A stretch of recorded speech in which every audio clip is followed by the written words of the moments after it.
Chérie, tu es sûre que je dois mettre un bandeau pour le dessin de contour à l'aveugle? Mais évidemment que je suis sûr. Allez, mets-toi au travail. J'ai un peu de mal tout de même. Arrête de chercher des excuses et dessine. Dessine, faut déjà que je trouve mon crayon.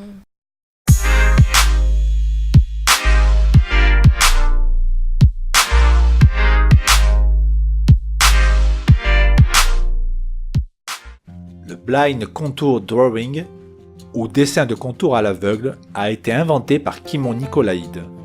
C'est une technique d'une redoutable efficacité pour obliger les dessinateurs à regarder le modèle plutôt que leur feuille. Le principe est de dessiner le contour d'un objet ou d'un modèle sans jamais regarder sa feuille et aussi lentement que possible.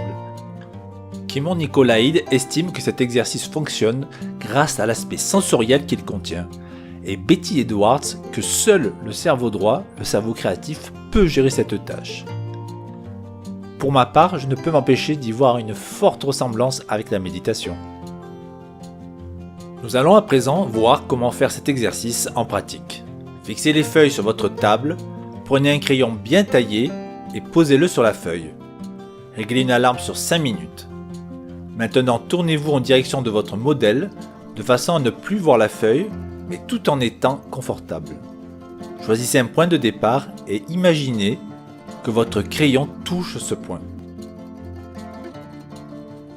Commencez à déplacer les yeux le long des contours intérieurs et extérieurs le plus lentement possible, millimètre par millimètre. En même temps, déplacez votre crayon à la même vitesse. Vos yeux et votre main doivent être comme connectés. Surtout, ne regardez jamais votre feuille, sauf si vous débordez.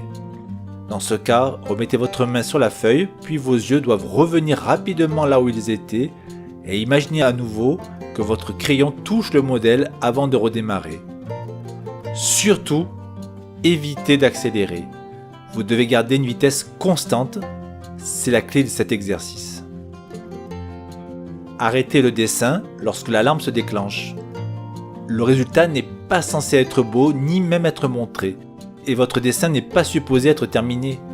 Les lignes doivent sûrement se chevaucher, le dessin doit sembler déformé, et c'est normal.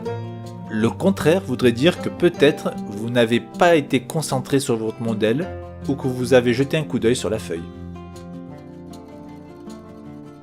Afin de rendre l'exercice moins monotone, vous pouvez changer de modèle. Préférez les modèles aux formes complexes et si possible les plus plats possibles afin d'éviter les difficultés avec la perspective.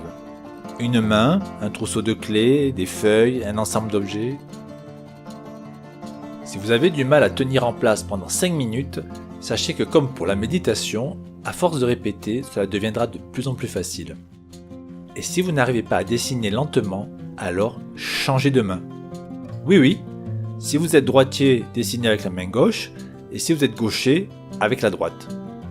Et même si tout se passe bien, n'hésitez pas à recourir à cette technique de temps en temps. Je vous propose de suivre le programme suivant.